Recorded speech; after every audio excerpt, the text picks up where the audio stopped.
There's a lot going on globally today we want to talk about in this show tonight. We're so glad you could join us right here from Meade County. If you're tuning in from afar, I know there's some newbies out there that got tuned into us that I've encountered throughout the week. I don't know it's been 2 weeks. We haven't been online. Yeah, I'm starting to get the itch. So we needed to do something.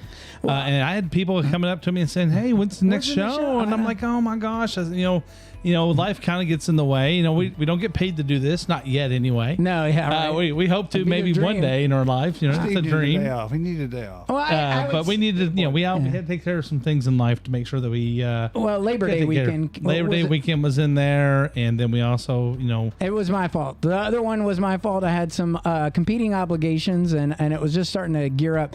And folks, it's going to gear up. It's going to be super busy for all of us coming up, all the way up to the election day. I feel like thereafter as well. But interestingly enough, there's many people that are like us that want to do for Meade County. Our local paper strives to do things for Meade County. The local elected officials strive to do things for Meade County. The radio station strives to do for Meade County. We're just another media outlet that it's just three dudes. Yeah, we're just trying to bring you a little bit more information, a little more education about some of the things that are out there. And if we ever get it wrong or whatever, let us know. We'll be glad to retract and have a whole other conversation around it. Absolutely. And just for your record tonight, if you'd like to tune into the conversation and be a part of it, you can dial 270-945-3418. That's 270-945-3418, and you can be a part of the conversation. Tonight, interestingly enough, Mark brought it to my attention earlier this week. There was a Ben Shapiro. We're fans. I think he does a great job. There's several I could comment on that we follow in podcasts and stuff like that about things that impact the nation, but things that make you go, I think is the topic of tonight. Ben Shapiro just did a report. We'll kind of give you a quick highlight of that.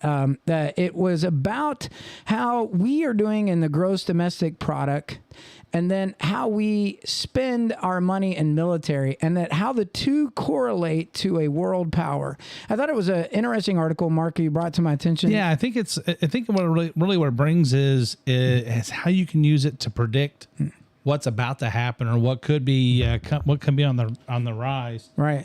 Well, interestingly enough, a lot of the economists, as of late, have had a lot of inquiry about predictions on what they think it could do or what they think it couldn't do. So tonight we're going to give you a little bit of our thought based on. Yeah, if I can give you the premise of the show here, the premise is, hey, are we on the precipice of global collapse? This was Ben Shapiro's episode 1568.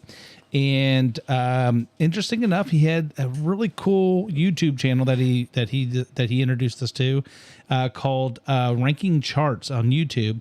Super cool. It is very cool because they put all these charts together and let you see them over time, and you can kind of see how GDP grows and how it wavers and by country. By country, and it's basically ranking the top 10. And as countries move in and out, you'll see it's really dynamic, and it's gonna be really cool. Top 15. But we're going to show you a little bit of Ben's show, because what the question he was asked is, or what he was trying to get to is, a lot of economists, a lot of historians are saying, hey, we're getting ready to move into we're going to get ready to see the 1970s all over again. And those of us that are my age or a little older out there, we remember how bad it was with the gas lines, the food shortages, things like that. Absolutely. That were all over, not just the United States, but all over the world. So the question was, okay, beyond that, he started looking at the GDP and things like this. Well, then he went back and he starts looking at, hey, what was leading up to World War? What did this look like leading up to World War I, World War II, and so on? So we'll get into that. And I have three things that I'd like to add to that, to the conversation. One is manufacturing in the United States of America. Today, as a matter of fact, the F-35 was placed on hold pulled from production because we are waiting as a country on materials from China in order to create a magnet that is part of its electronic system or propulsion system. And so the entire F-35 military production system has been placed on hold because we're waiting on an external country's production of a product so they can be manufactured in the United States. So the F-35 is the 5th generation fighter, right? Badass aircraft, if you could ever see one. So it would have already hit you and made you dead before you ever got to see it, and you would have never known other than, wow, that was really cool. Boom. So I saw another video on YouTube. I can't remember. I wish I could give the full disclosure. I couldn't remember. I think it was Military News or something like that on YouTube. And they were talking about the 6th generation aircraft and the testing for that. They talked about NATO is right now, NATO, they say NATO because the United States is not really part of this. It's actually France and Germany, Great Britain, for the 6th gen. And so they're working on the 6th gen, and we're not really part of that yet. That discussion, and a lot of it they said is because we took the time to revamp the 5th gen to basically a second version of the 5th gen, and so which gives us the F-35 and the was it the F-22 Raptor? Is that the other one? Not sure. Yeah, I think those are both the 5th gen versions. And there's other versions of each one. They build on it, and some are for bombing and such. But the 6th gen is going to be an interesting one too. But I think the interesting piece or the thing that brought my attention is that we're not part of it. Well, and that worries me. Well, not only so that'll probably come out of what we're going to talk about on the Shapiro part. But my second point too was, as you talk about the are we going to end up like the 70s from this Ben Shapiro? Second fact, if you watch the news today, all outlets, the Europeans have put a freeze. The British have put a freeze on gas prices, so that they can't overinflate. Oh, that sounds like the 70s. And they've opened up what they've stopped as a part of, if you go back in time, they signed on with the French to do this whole global warming, let's save the world, and all that other stuff. And they're reopening fracking to produce their own resources in order to keep the costs down, because they are experiencing some of these hardships. And then to my third point, as we talked about manufacturing in the United States, as we talk about what the Britons are doing, I think tonight we're also going to talk about our queen. Yeah, Queen Elizabeth. She's not our queen. But we kind of claim her through. Yeah. It's kind of like claiming that second cousin. You know what I mean? We're related, but we don't necessarily look at it like that. So but I have a big soft spot. I mean, I think like a lot of Americans do of Queen Elizabeth. Well, I think they love the whole royal part. I mean, not just that though. I mean, but who doesn't love a princess and a good queen story and a you do? But I mean, I if it wasn't unless it's Game of Thrones, then. You watch Netflix. Have you seen the Crown on Netflix? Mm-hmm. That put a whole new perspective on what she had to go through, and I highly recommend that series. It kind of like once it got up to the part that I remember, it wasn't quite as interesting for me. When it got up into the 1980s and you're dealing with Margaret Thatcher and such. But I thought, you got to remember these are people. Well, and, Mark, we got to cut to a quick.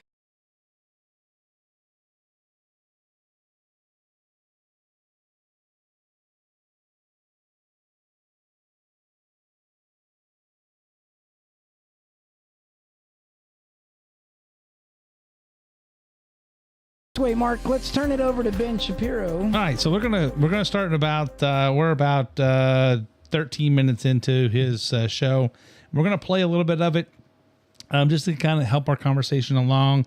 We're not trying to. We don't want to this to become the Ben Shapiro show, but I know a lot of our listeners probably don't even get to see this or hear of Ben, and I'm hoping that we're going to help introduce you tonight. So here's Ben. Rise again. So now would be a really good time to consolidate your debt. If you're looking at the future of the economy and you're a little worried, the thing you can't afford is to get behind the 8 ball on that credit card debt. So /Shapiro.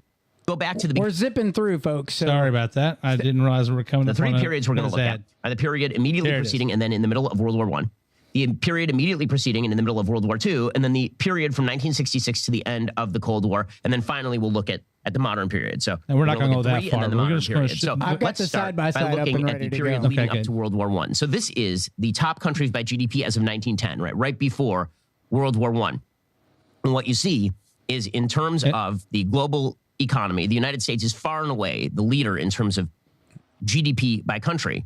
And as you see, Germany is number 2, right? Germany is growing. So what was interesting in this is that what he's describing is and you can get this on YouTube. YouTube, it's called ranking charts. ranking charts. You do a search ranking charts and it comes up. What he's describing to you is if you look at 1910, we're entering into World War I.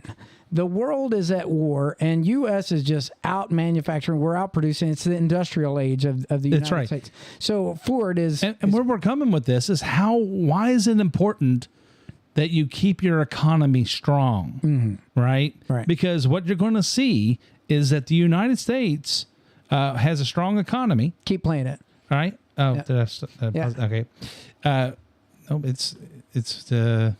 So over time, what's going to happen is as the countries enter into war, their GDP is going to drop down. That's what Shapiro was going to explain to us. And you know, when it's all out war, then as it gets into and right up to even the Germans, you can see where their GDP is up. And then when he flips it over to the war, like I'll show you on this screen right here. If you look at the... I'm not sure why it paused. It won't let me play it now. What screen That's right. are they looking at right now? So they're looking at the GDP, but if you look at the same time frame, when you get to 1910, as I'm showing you right here, when we get to 1910, look at where Germany was in military spending in comparison and contrast as to what you just saw. They were killing spending and military spending. In fact, we knocked way down in military spending because we hadn't gone to war yet. But you notice that our economy stayed strong.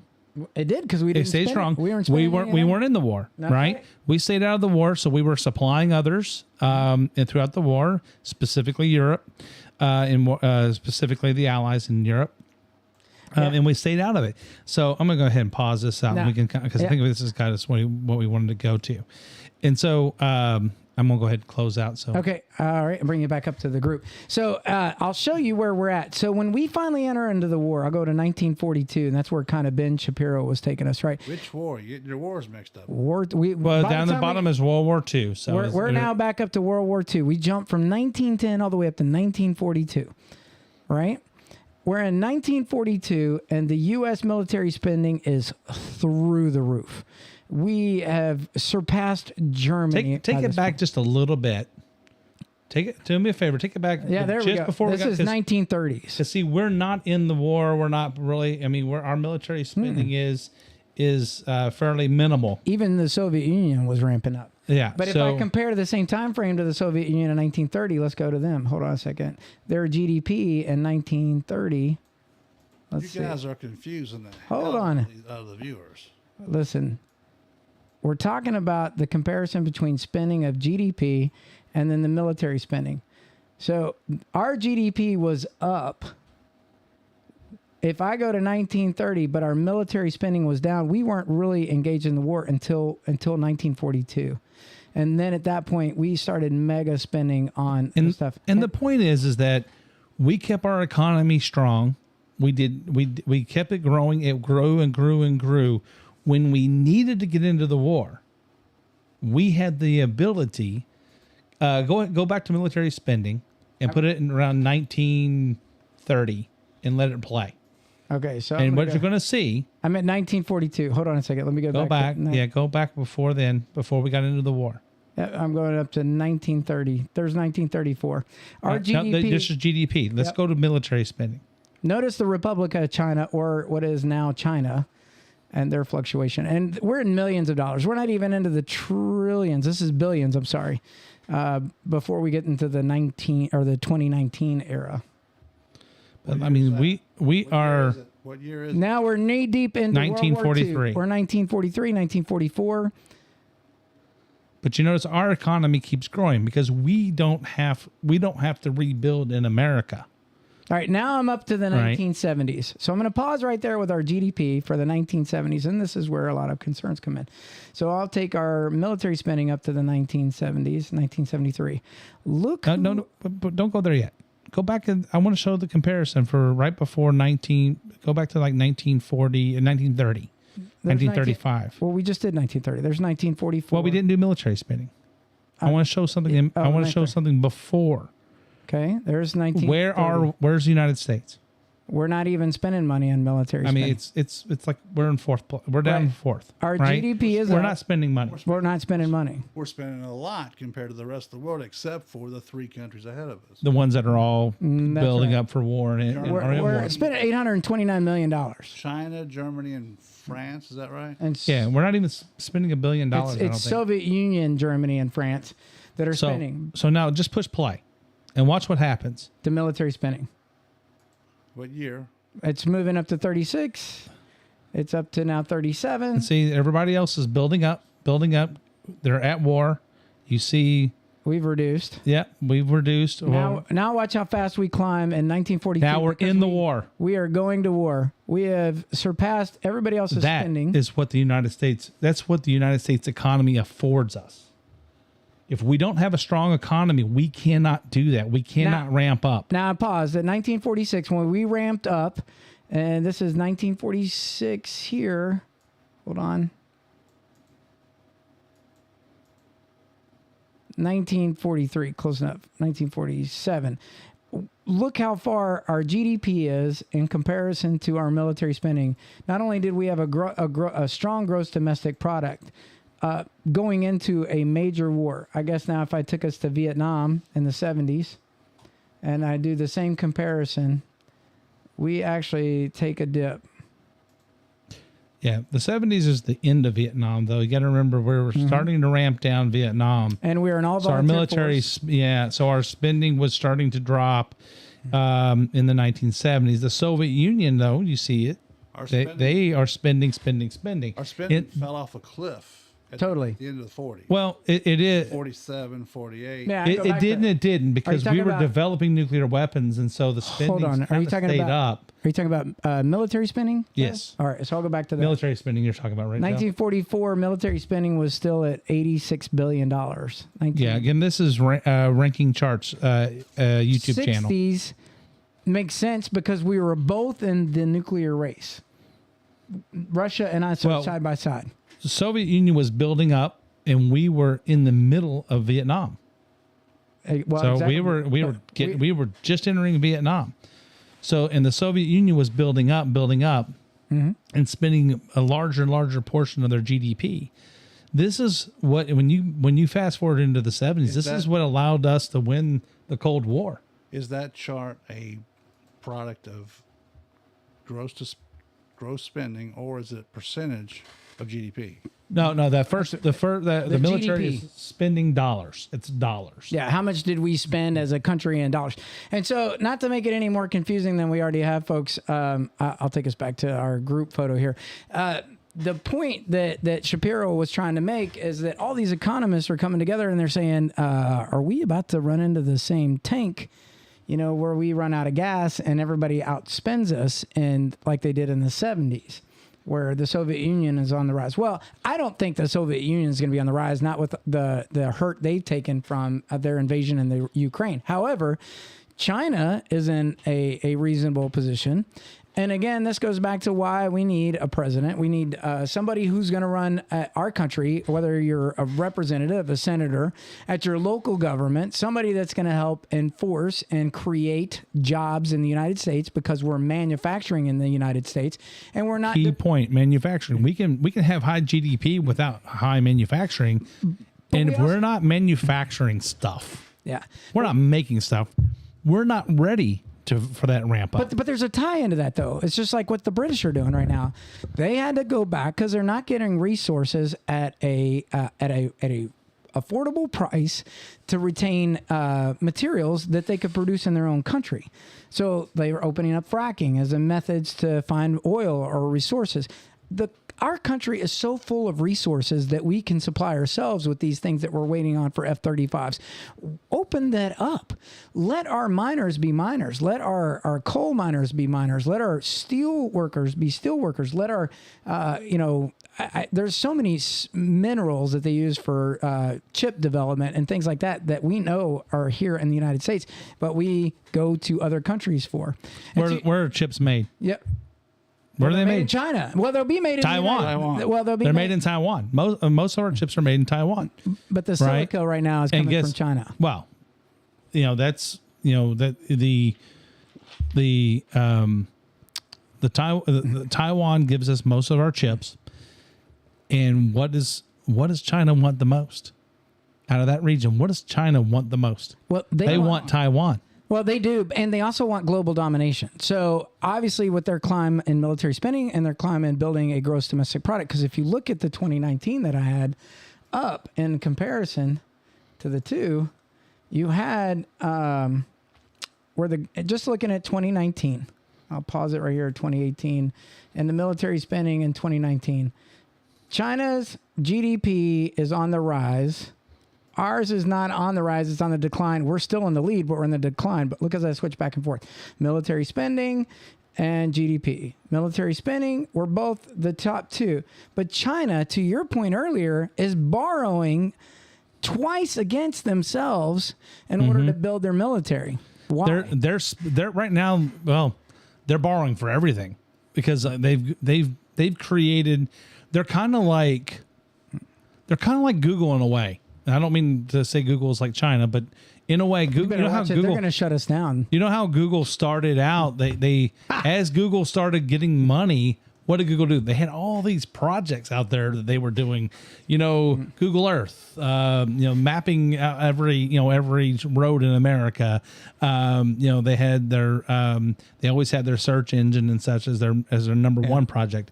But they've bought all these companies and done all these projects. Yeah. Right. And a lot of them, everybody say, hey, this is kind of cool. And then all of a sudden it shuts down. Right. At one time we thought we were all going to have Google phone numbers. Right. And then all of a sudden Google, that part went away, those voice over IP, free voice over IP on Google kind of like dropped. And now they have these other projects and you see it come and go all the time in Gmail and their Google Suite. China's doing that same thing. They've got all these projects that they're trying to do, building military. They're trying to get this up. They're trying to get that up. And they're trying to do it all at once. 5G, so I don't 5G. I mean, yeah. Well, that was a big issue, right, Joe? Well, it was for Trump. Trump realized that we couldn't allow the Chinese to be involved in that because the 5G network was going to be tied into everything. And if the Chinese, the theory was that they were going to be able to tap into all of our sensitive areas as they saw fit. Yeah, because that's why Huawei or whatever, however pronounce that. Huawei. It was that's why that they became a banned company, and it was so they weren't allowed to. That's something that's kind of been released since Biden's been back. And that was because they were taken and they were suspected that they were taking people's patents and things like that. So I want to kind of reel it in for a second. So for you, the viewers that are listening to us, the reason why this kind of triggered us is we care about what's going on. And this is the Me Truth, not national news, right? When Shapiro was talking about this made me think, and Mark the same, but what's happening in our local county and our ability to use our own resources, that's our human capital. That's the men and women who live here in Meade County who have the opportunity to go to work at a steel industry that is setting up roots right here in Meade County as a lead production facility for all things manufactured in the United States with a resource and a platform to transport those materials up and down a waterway and into some major hubs for development of transportation items, bridges, you name it. The steel plate industry that they're going to produce here has phenomenal impact on our global or national reconstruction. It's not just about jobs here. That's right. It's about, there's only so much ore in the ground. and we've pulled a bunch of it out and used it in all these buildings and things and all these projects throughout the United States. And now Nucor, they recycle. They do. Right? That's their main core business is they're a recycler. They pull steel in on barges. On the river, yeah. Yep, on the barges. They float it down the river on the barges and putting those folks to work. Then it gets here. They melt it back down and produce it into I think these are rolled steel is what they're putting here. And they're Plate using steel. electricity for their ovens to burn this instead of gas and oil. Obviously, the electricity comes from a coal burning plant, but those coal burning plants produce a lot of amount of energy. It's like using a train to haul goods and services. That diesel engine uses far less gallons per mile than the 500 trucks going up and down the highways. Joe, I want to really in on this a little bit. From our perspective, and you've seen Meade County grow since you became somebody like me who moved here, said, I'm planting roots here, left the military. I mean, how do you see Meade County embracing the part of Made in the USA? Well, I don't. What I saw was Donald Trump being president, Matt Bevin being governor, and Jerry Lynn being judge executive. Those all collided at the same time, and then Nucor was looking for a place. We had a place that we had purchased at the time, well over 15 years before. It was a cornfield for a long time. It was a local boondoggle. I mean, we had spent a huge amount of our resources on this thing to invest in ourselves, and we couldn't find anybody that was interested in investing in Meade County. And then this thing came up. And so obviously this is going to be a great thing. I mean, our current judge executive sued to stop it. Okay. That's so I can't sit there and brag. That folks, if you're listening, that is a fact. He was part of the original lawsuit to stop it because the farmers wanted the granary put in first. The fact of the matter is that it's too far down the road. That there's been so much money that's been invested in Meade County already. We can't stop. No one can stop. If they couldn't stop Nucor now. And to the magistrates, as a result of that, the current judge executive recused himself from the lawsuit to get appointed to the position. And as of late, under his direction, encouraged the magistrates to settle the case that was at matter in order to allow to pay the attorney fees. Nobody's guilty, nobody's at fault, but all the attorneys got paid, some of what they were owed, but not everything that they were owed for all the time this took. But because that lawsuit is behind us, now he will get to take credit for bringing the granary back as somebody else promised, but in Indiana. It was part of the original plan from the get-go. From the very beginning. But there was going to be another granary.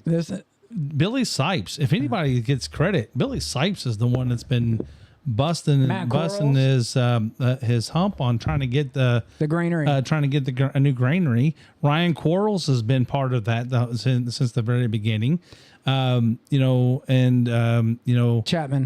Gary Chapman. These guys have been working very hard. They knew as soon as Nucor came here, the first question they asked is, well, what are we doing about the granary? So when you hear they started that right away. But I want to be very clear. When you hear about the granary and it happens, and one person takes credit for it, you should second guess why we have somebody running against them. Or you should not second guess why we have somebody running against them, because he should not be taking credit for that. That is not him alone. Let me take this another place. Let's go back. We're talking about Made in America. Yeah.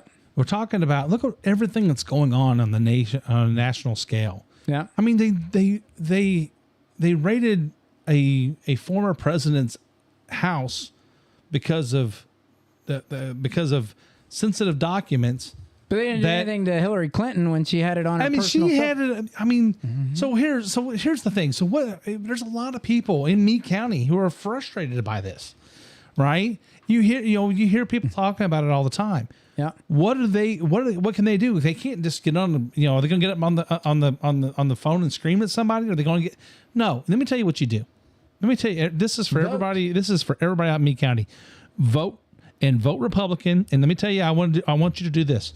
I want you to go into the booth and I want you to check mark the straight party ticket, Republican Party ticket. Check that box. Now, that's not, you can't just do that because there's other things to vote on. But for when you're voting for people, now when you're voting for these offices, just check mark that straight party ticket. Check box that. You don't have to worry about check boxing any of the other offices. But we do want you to make sure that you're going to vote yes for the amendments, Amendment 1 and Amendment 2. So I got your ballot up. Okay, so if you go down here, this is actually a couple years ago ballot, but this is what it looks like up in the top. You for zoom that in for him. Let me see if I can get that in there for you. A little hourglass up at the top. Where are we at here? See the little, That's a search. there you go. There it is. Yeah, you'll see that up on the top left of your ballot.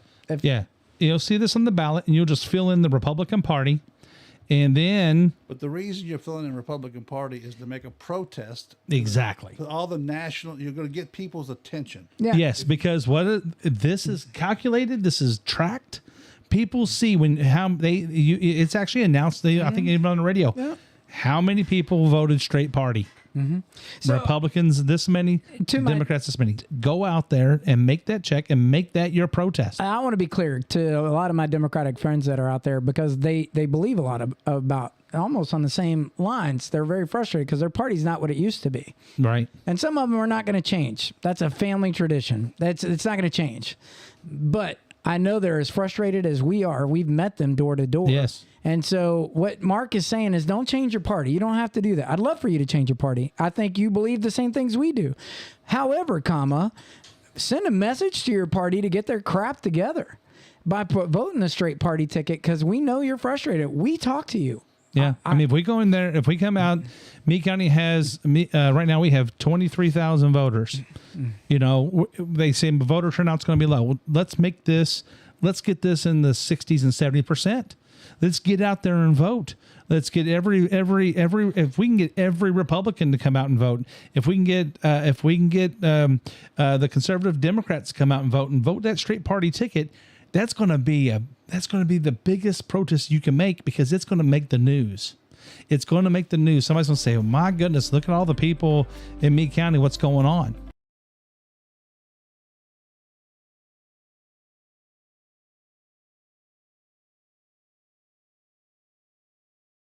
We should talk about them. Don't forget we got Gabe Chapman. Gabe Chapman is running for the PVA. That's right. Our last episode had a full feature of him. You should check it out. Yeah. And then Tom Goddard for my district is running for district magistrate against. And we have Billy Sipes over in District 3. Clarity.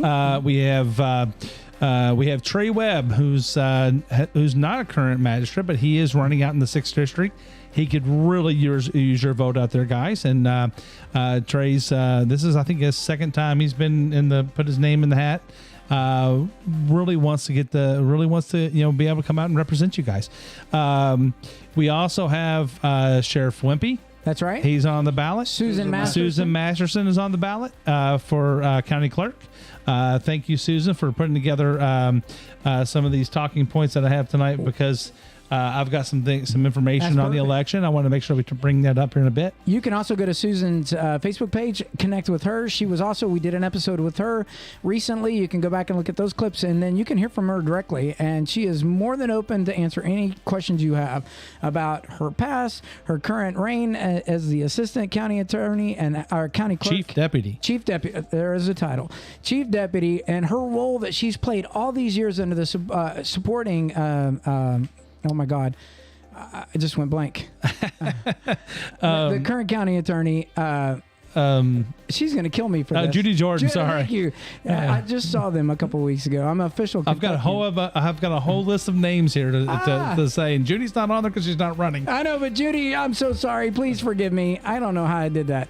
But to bring up that point, let's talk about what Susan brought into the fight, and then talk about that, and then I want to talk about the Queen. Yeah. So just some notes about election 2022. So first of all, election day, November 8th. Okay, that's the actual traditional day of election. So that's when most of us go to the polls. online portal will open. The online portal will open on September 24th. For those who are needing it to have a ballot mailed to them. So if you need to have a mail-in ballot, that's still available to you. You can, the portal will open up on September 24th, and you can request a ballot. You do need to have an excuse as to why you need a mail-in ballot. Okay. You can reach that portal at govote.ky.gov. That's Let me see if I can pull that up. govote.ky.gov. All right. And while you're pulling that up, I'm going to bring up the next thing is the in-office absentee voting will be October 26th through November 2nd. You also need to have an excuse as to, and you need to have an excuse to come in and vote in that absentee period. So October 26th through November 2nd, absentee, that's your in-person absentee ballot. So, voting. So while you're saying that, I got the website up. So registration deadline is October 11th, and then general election is on November the 8th. So all of this is super user friendly, folks. From your phone, you can access this, or from a laptop. So all the buttons are right here for everything you need to know. If you're military and overseas and a Meade County resident, the 22 polling locations for Kentucky are located here. Super user friendly to navigate through. So go ahead, Mark. I'm sorry. No worries. Thank you for giving us that update and showing us early voting. Let's see. Oh, I'm sorry. In-office absentee voting. We said October 26th. This is November 2nd. If they do not qualify for this, they need to tell them. We need to make sure they understand about early voting, because absentee voting and early voting are two different things. So absentee voting is you have to have an excuse of why you can't come in and vote during the regular times. Early voting will start November 3rd. It'll be November 3rd, 4th, and 5th. Okay, so I believe that is if I'm doing my math correctly, that's the Thursday, Friday, Saturday. Is that right? Yep. So yeah, Thursday, Friday, Saturday before Election Day. I'm going to give you a new one. If you are 17 years old and you are going to be 18 by the election day, you can register to vote. That's right. So all of you young Republicans out there that are wanting to make a mark in voting this November the 8th, you too can vote. We have a young one that's part of our young Republican. Yep, I'm going to talk about that a little bit tonight too. Go ahead. So, well, let's get through these, and then we'll talk about the Tucker Days tomorrow on Saturday, and what we're doing for that. So the early voting will be, this is no excuse, no excuses needed. And you can come in and do that from 8 to 4, in each of those days. So that's November 3rd, 4th, and 5th. Election day, of course, November 8th. You'll have Meade County High School. It will be a vote center. So anyone in the county can vote at Meade County High School. That's going to be from 6 a.m. to 6 p.m. Muldrow City Hall will be for voters in the Muldrow precinct. Flaherty Primary School will be for voters in the Grayhampton, Flaherty, Otter Creek, Garrett, and Woodland precincts. Ekron Elementary School will be for voters in Ekron, Buck Grove, and Guston precincts. And Painville Elementary School will be voters for in the Wolf Creek, Concordia, Battletown, and Painville precincts. If your precinct is not listed there, you're voting at the high school. Okay, so keep in mind, and you can also go to Where Do I Vote in Kentucky. You can do a Google search on Where Do I Vote in Kentucky, and that'll help you out. So the news about these is not on the website. So you heard it here first. So it hasn't made it to the publishing of the website. So if you didn't catch it, rewind the video, play it back. You'll hear this here first for Meade County, right here on the Meade Truth. These are the voting locations. Once they update the website, they said they will have the statewide voting locations updated nearer to the election. But right now, I can tell you, Meade County's already in the lead, thanks to Judy and her amazing team and her deputy, Susan Masterson. Getting these notes out to us is why we are in our position to do this, is to get it out to you first, folks. Back page. Right. You got a back page to that, Mark. Yeah, this is well, we actually already spoke about this a little bit. This is the next point for the election 2022 is how can we respond? How can Republicans respond to the Democrats, the national Democrats? And that's get out and vote. Number one, get out and vote. pull the party straight party ticket for the Republican Party. Don't forget to vote for, but don't forget to mark yes for Amendment 1. Amendment 1 is Amendment 1 allows the legislature to save some session days during their normal session to be able to come back into session if they need to, based on if if you remember how it was back in COVID, the governor was running rampant with his, you can't go to church, but you can go get an abortion, which was happening all the time and all over the place. This allows not just that, but having the state police take people's. I want to be clear. This allows the legislative branch to call themselves back. Correct. Yes. So this allows the legislature to come back into session without the governor's permission. They can come back in by how many ever days they saved up. Basically, they can save up, I think up to 10 days to come back into session, and it allows them to come back and basically override anything that the governor did that was not legal. I don't want to say illegal, but it was something that were skirted that maybe skirted the. It didn't give the legislature the opportunity to say you're the not legislature doing needs that. it. Yeah, I mean, he took some liberties with his emergency powers. That's right. And the legislature could come back and say, no, you're not doing that. You're going to treat everybody fairly. That's right. If you're not going to if you can't go to church. If you're going to start, hey, we're going to shut down churches, we're going to shut down abortion clinics. He did. You're going to shut down liquor stores. He did it in such a way that said, "You're not here. You can't stop me." Yeah, exactly. Because there was nobody watching the store. That's right. And so, unlike our national legislature, who can be, they can bring back. Yeah. Yeah. So, Joe, on that point, how bad do you think businesses were affected without that in place in Meade County? Come on, what was your take on it? You guys are just all over the place. Come on now. Oh my God. Help me out. You're talking about during COVID. Yeah, during COVID, when the legislature couldn't come back and they were doing all this stuff. How bad it was? The legislature coming back wasn't going to save the businesses or anything. It was going to clarify what the state law was. That's part of the thing. That's a big problem that Governor Bashir had and is going to continue to have, because he really doesn't want to build a consensus.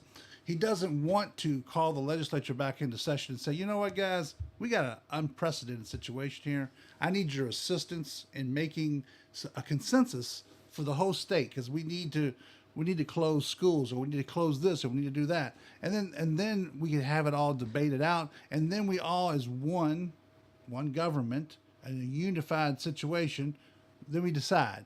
He remarkably, well, not really remarkably, I would say it's in his heart. He is a fascist by his heart, but he wanted to do it all by himself. And that's not what our country was founded on. Our country is founded upon executives executing the laws that were made by legislatures. That's right. So he discovered all sorts of loopholes. Not loopholes. He just drove huge loopholes. I mean, and just decided, hey, look, this has never been done before, so we're just going to do it this way. My understanding is he also started a lot of lawsuits if anybody went against him. Well, I mean, he did lots of things that was crazy. But the point is that, yes, we don't want to have a full-time legislature. Kentucky Republicans are It's expensive. It's $168,000 a day. I don't care about the money. The money's not the issue. The money is, do you want to have representation or not? Okay? That's right. I would rather have representation. Sure. I mean, for a long time, we will. As a good example is your state unemployment insurance program. Mm-hmm. Okay. People were getting laid off. Talk about being all over the place. Look where you're going. Well, no, you're talking about COVID. Okay, go ahead. COVID. Now, no one could talk to the state government. I talked to Nancy Tate. I said, you're my state representative. What the is going on here? Thanks for saving us. Hold on, wait. Yeah, and so, but Nancy's not called into session. She can't do anything. She can make the same. All she can do is take a note, and when session comes back in, she can bring it up. So am I to which believe, is what this is responding to. So am I to believe, Joe, that you're going to vote yes for this amendment? Oh, well, twice, 3 times, as many times they let me. I got 2 hands. You can only vote once. You only vote once. I know. But vote yes. If Judy will let me vote twice, I will vote twice. This is exactly the response. You talk to Nancy Tate. Nancy Tate took it back to the legislature, and her and But the legislature's not in session. The legislature's not in session.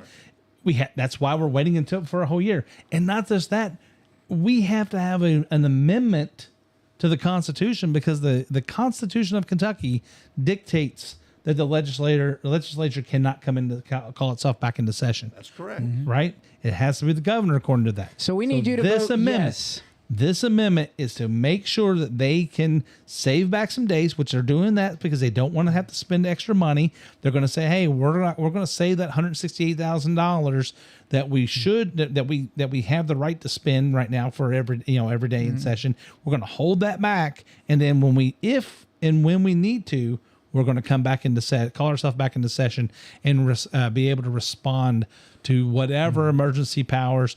Or if there's just something that pops up that needs to be addressed, they can do that. So vote yes to Amendment 1. Speaking of having something pop up, the next amendment is even more critical because even more. So the people of Kentucky, our legislature, most of the people in Kentucky, they don't believe that they don't believe in abortion. They believe that abortion should be the most limited thing that happens, that they should be that if only in the time that if a woman, the mother's life is at risk, that's the only time that that should even be considered. So I'm gonna touch a note on this on two parts, because there's two sides to this. Hold on. On the 4, there's two sides to this. On the 4. There is the side that's strictly business. There's the side that says, I don't want my taxpayers paying for my tax dollars going towards a program that facilitates you getting an abortion because you and your lover or whatever decided to have a child, natural conception, or whether you decided or it was unlawfully given to you based off of rape, incest, et cetera. That taxpayers shouldn't be paying for an organization to provide you that service. It's a medical procedure that you go through, and it should be at your cost, not the government's cost. There's that side, the business side, right? And then there's the personal Christian value side of this, which is every life matters. Every life matters. And so for the business side, I use the business side for the argument against those who say that. We're talking about Amendment 2. Yeah. So for Amendment 2, so for those that have the business side, that's my argument for those of you and those who may be out there that say the government should have any authority to tell me what's a life and what's not a life, and I can do whatever I want to with my body. You can at your own cost, but not in the last degree of it. But in this amendment, it'll make it completely illegal for somebody in this state to provide you with that means or available. My understanding, that's not true. Yeah. So Explain it to me again. The Amendment 2 says, the Amendment 2, in a nutshell, it clarifies for the courts. Yes, for the courts in the future. That there is nothing in the Kentucky Constitution that guarantees a right to an abortion, exactly, or the government payment for abortions. So the amendment, when you vote yes, the amendment says, when the Constitution will now say there is nothing here that can be construed by a court that it prevents a future judge, yes, a state judge, from saying, "Hey, look, you know what? In the state constitution, they found a spot here that says you have the right to do." Oh, now that sounds we can do it. Yeah, he can exactly. And he's going to prevent him from doing that because explicitly an amendment to the state constitution is going to be made that says nothing in our constitution could be construed that way. So you're wrong prima facie. You're wrong before you even open your mouth to make that argument. You're already wrong. So what you're saying is this amendment's going to tell me that I want to make sure you understand something now. That doesn't prevent a future legislature from saying we want to make a law that says you can do that. Mm-hmm. They can do that. That's not against the Constitution. What we're voting on here is to clarify that judges cannot make law in the future. No way. Not in the state of Kentucky. Cannot happen. Because the state of Kentucky says there's nothing in our Constitution. We clarified it. So this is like one of those national situations then where, a circuit court judge somewhere decides to to not support a constitutional amendment or weave it into their own way. This is providing specificity so that no judge can determine, like in the Roe v. Wade, and make their own determination and twist it up into something they want to, much to the reason why the Supreme Court finally made a decision. Roe v. Wade was law that was created by the Supreme Court in 1973. And it basically was out of whole cloth. They just decided that there was a right to privacy in the Constitution and the 14th Amendment. And they said, well, to us, that means privacy. She gets privacy to do what she wants to do. So boom, so a 7-2 vote, they created a new law that said there's no state legislature. You cannot make a law preventing her from having this choice. That's what happened. And then through our politics, through the law, it turned on its head, turned everything upside down. It has scrambled everything about America for 50 years. So instead of policy, we are now going to create a law that makes sure the law that legislatures are making law now. That judges can't misinterpret. Judges can't just make a law up. But they can't misinterpret it either. No, that's what I'm saying. That there's no. How can you misinterpret an amendment? It's kind of like the Second Amendment. It says Congress shall make no law that will bar you from having weapons.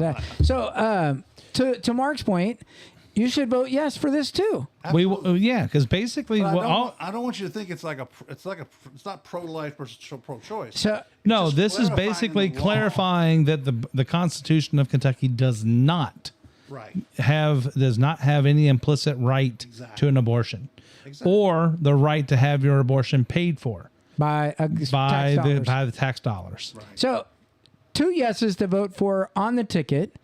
I want to transition it from that to the conversation about what's about to happen for us locally with the party, and what we're going to do this Friday, and then going up to the election. We got a lot of big things happening. Yeah. So this Friday, this week, on Friday, 5:30 p.m., we're having a grand opening. We're calling it the tailgate party. At our Republican Party headquarters at Brandenburg Station. It's at the old station master's house.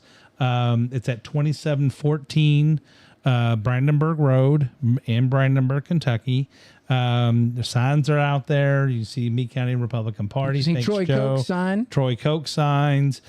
Susan Masterson signs are out there. I saw that on the way. Gary Chapman signs are out there. I think soon we're going to have Gabe's and everyone else's. So we're going to try to get all those out there.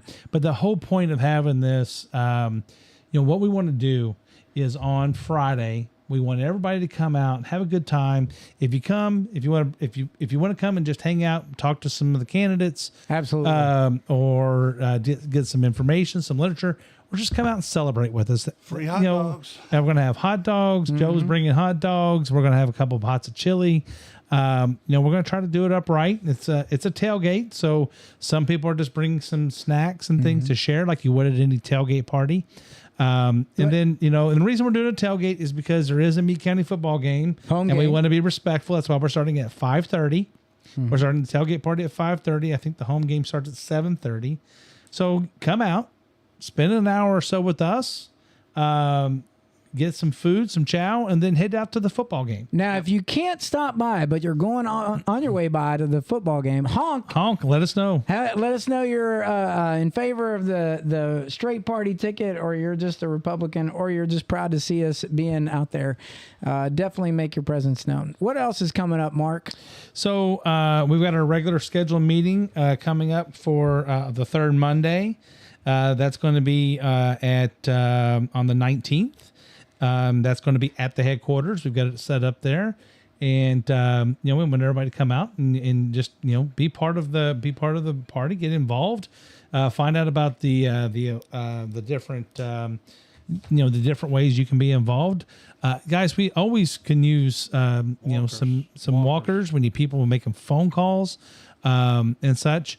I talked to RPK yesterday. They really want us to use that Advantage mobile app, and so we're trying to get those out and make sure that the candidates are using that. Using them. And so they want all the candidates to use them as they go out and knock doors and things. Even if it tells you, even if the app tells you that you don't like the route that the app gives you, you can still use the app to identify, hey, I went to this door or that door. And they ask for a sign, or they get a survey. Exactly. So you can put that information in there, and it helps the party communicate with the people, and they're trying to get better ways of communicating, whether that's through emails, texts, whatever the voter wants to give us. We want to gather that information as much as I will possible. tell you too, if you're listening to this and you maybe you don't get involved, the one way you can get involved for us is update your voter registration too. Yeah. If you've moved and you even because there's a lot of growth in Meade County, so this nicer house opens up and you left your other house to move into a nicer house, or you left a bigger house to move to a smaller house, you've changed your address. Update your address. Let us know through your voter process. That also helps us make sure that we go to the right doors at the right time, and our candidates are actually out there knocking on doors to come and meet you. So yeah, they love it. I hear more stories from the candidates every day about, they knocked on somebody's door, and when you're going to campaign school and things like that, they're like, hey, you can't spend too much time. Let me tell you something. they spend time. Our candidates spend time with people. They like being with people and understanding what their issues are. And just to give them Now's the time to ask a question. Don't ask it after the election. Ask it before. I'll tell you one of the things that I've noticed about all of them. I honestly don't have this probably why I shouldn't run for anything. But they are so patient. They listen. Yeah. I'm telling you, folks, there's a difference between listening to respond and listening to understand. And I will tell you, out of all of the primary winners, you will find a candidate that is listening to understand your problem and to provide you a solution, not a response. Right. A solution. And the solutions, and they'll be right up front. I don't have a solution for you today, but I understand where you're coming from and what your need is, Vote and for we're me going to and let me work help to you solve it. Yeah, vote for me. Let's get into office, and you and I will sit down. We'll figure out the right people to put in the room And solve it. because they're all good at planning. They're all good at executing on a plan. I know that we talk a lot about Troy, but there's a lot of very good, strong individuals who want to come serve this county. Absolutely. Everyone that I know every one of these people personally. And I am, it takes, it chokes me up a little bit because of how passionate they are about Meade County. They just want to make sure that Meade County is taking another step, and that we're doing it together, and not one person taking one lead, and we're gonna make sure we maintain this. No, we're all taking steps together. Whether it's the farmers, whether it's industrial, the workers, whether it's just the mom and pop stores in town. Even if you sued the county, you want to stop Nucor, we're still with you. You still did something for, and I was going to say that too, Joe. You're right. There were Mark wanted to. No, I know, but there was 3,000 people that showed up to vote. There's 3,000 people in the primary that showed up to vote for both the Democrat and Republican Party that are wanting to make a difference in Meade County because they showed up to vote. I'm going to tell you, there's probably about 11,000 or 10,000 more of you out there. And if there was ever a time to show a presence about how involved and how much you care about not only our county but our nation, it's this November the 8th. I'm asking you to show up. I am personally pledging to you to show up, meet these candidates at our thing Friday night, and come on. This is your chance to get involved. Even if you don't vote, but you come and meet them, you've taken a step in the right direction to help our county. That's right. I think one last topic for tonight. Go ahead. The Queen. The Queen. Queen Elizabeth passed away today. She did. 96 years old. She was born April 21st, 1926. I got a lot of this off of Wikipedia and off of PBS.org. So I want to make sure I reference my sources here. So she became queen at age 25. That was February 6, 1952, when her father, King George VI, passed away. You know, that Christmas she did the first airing of a monarch from On the television. home, on television. Yeah. From home at her young age, and invited the world. She invited the world. I shouldn't say American people. It endeared the United Kingdom to her. Absolutely. It did.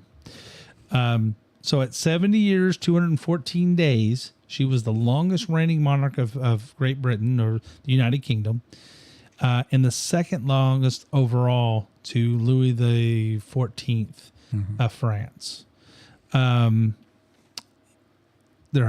She had 16 prime ministers during her reign. So starting with Winston Churchill, and all the way through to Liz Truss, who's the incumbent. I think she just became Conservative She Party. just became prime minister like 2 days ago. I think it was on. Do you have the quote about how many presidential visits to the White House she made? No, I don't have So that. I wish I did. I want to say I saw it on the news before we started our show, and I want to say it was 7 presidents. Ford was the first one, if I remember correctly, or was it Theodore Roosevelt? Theodore Roosevelt and Ford, and the Bushes were the Bush Jr. was in there. But the funny quote that I heard, and I may have the number wrong, please don't quote me, but it was an interesting story. But as Biden made his presence today at the British Embassy and in the States and stopped by, there was some joking and laughter and all this other stuff in a somber moment. So they were making light of what is, a loss to our world. It is. But there was the comment that came from a reporter of an unknown of a station known, but I won't reveal it. But he commented that they hadn't made their invite yet for her to come under his presidency and visit the White House. Apropos that they mentioned that today, we just didn't get it in time for a guy that spent most of his time in the basement. So, and his first appearance on a microphone is supposed to come up this week, and it would be the first time that they've heard him on a microphone in quite some time. But I admire the office of the president, whomever it may be, but be dignified in the loss of a life, not to say what we were gonna do, and just live in the moment for what we've done. Yeah. You just can't recap on something. Oh, we were gonna get to that, but just don't do it. We just don't do that. A reporter asked that question. A reporter, She was the first. She was the had first asked that monarch question. on television. And their response was, "We hadn't got to it yet. We were planning on inviting her." That was kind of the response they did in the story in the article. That was the feedback they got from the press. Secretary.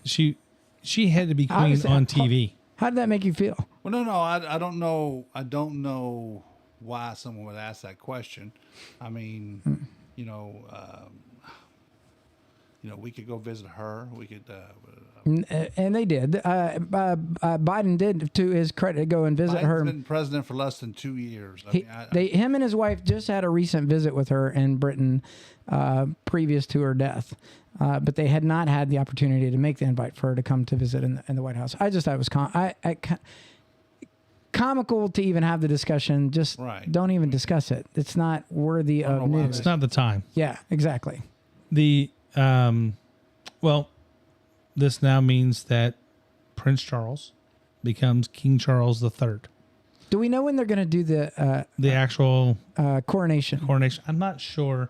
I mean, I think he's technically king now. Yeah, it happens like But then, overnight. yeah, it's Boom. like it's like it passes immediately. Because if you watched The Crown, and I think that it's somewhat historically accurate.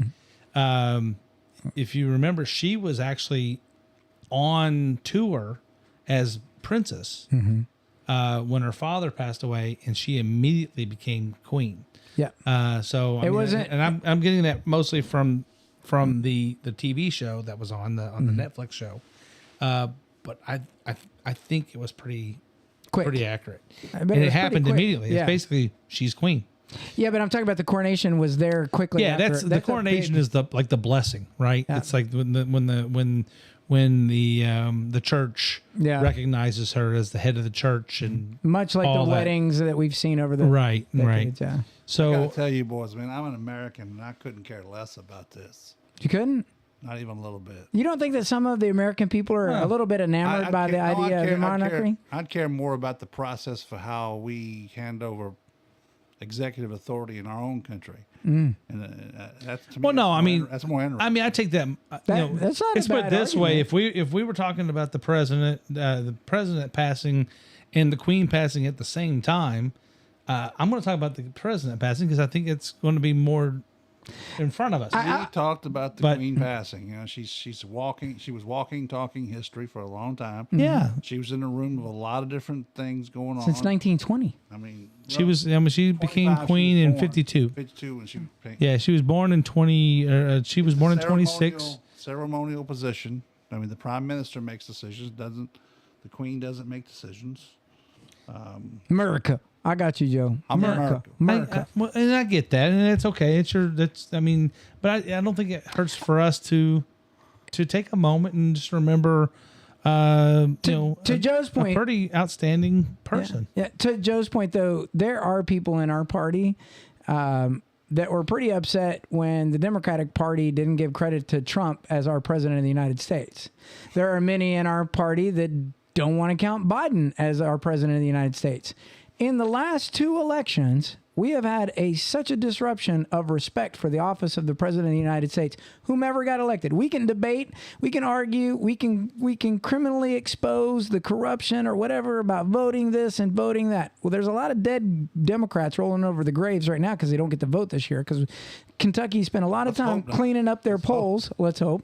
If I had anything, I'd get legislation to add a tax to your homeowner's tax that you pay a 25% increase in your taxes if you don't go vote, and you get a discount on your taxes if you do go vote to encourage more voting in the state of Kentucky. I don't know. That's a good idea. I think it'd be a great idea. Well, I'm worried about more ignorant people voting. I mean, that's not a good thing for me. They don't know anything about nothing, and they're voting. Well, you get a reduction on your school tax if they don't educate them. That's all they know. I mean, I mean, I know. Well, I mean, it sounds awful like poll taxes and things too. I'm going to vote for the guy that's got a cool Facebook page. I appreciate people that are smart enough to understand what they don't know, and they don't vote on it. Okay, I mean, I actually appreciate that. Please don't vote if you're ignorant and you don't know anything about. And ignorant is not a bad label. It just means you don't understand the answer. Exactly. We can teach and repair ignorance. Hence the me truth. We can't fix stupid though. Okay, stupid is something that's different. That's we could do a whole show on stupid and the version of stupid and ignorance. Yeah, I mean. But I'm not going to go in any deep. Bottom line is to Mark's point, Joe, I agree that there is that thought out there, and that's okay. But there is also a symbiotic relationship between our partners now on a global scale, as indicated in the first part of this show, that correlates to our relationships. And Britain has been a long-lasting, long after 1776, and more so because of Queen, a strong relationship with the United States. Special relationship. A special, absolutely. That's the official State Department description of our diplomatic relations with the United Kingdom is a special relationship. Well, speaking of special relationships, I have a special relationship with the three of you, or the two of you. It's been a lot of fun telling a lot of truth, a lot of opinion, a lot of debate. I don't think Joe was really happy with us most of the night tonight. I don't know. He said we're all over the place. We might be. But yeah, we were a little bit. I don't care. Did you have fun? I had fun.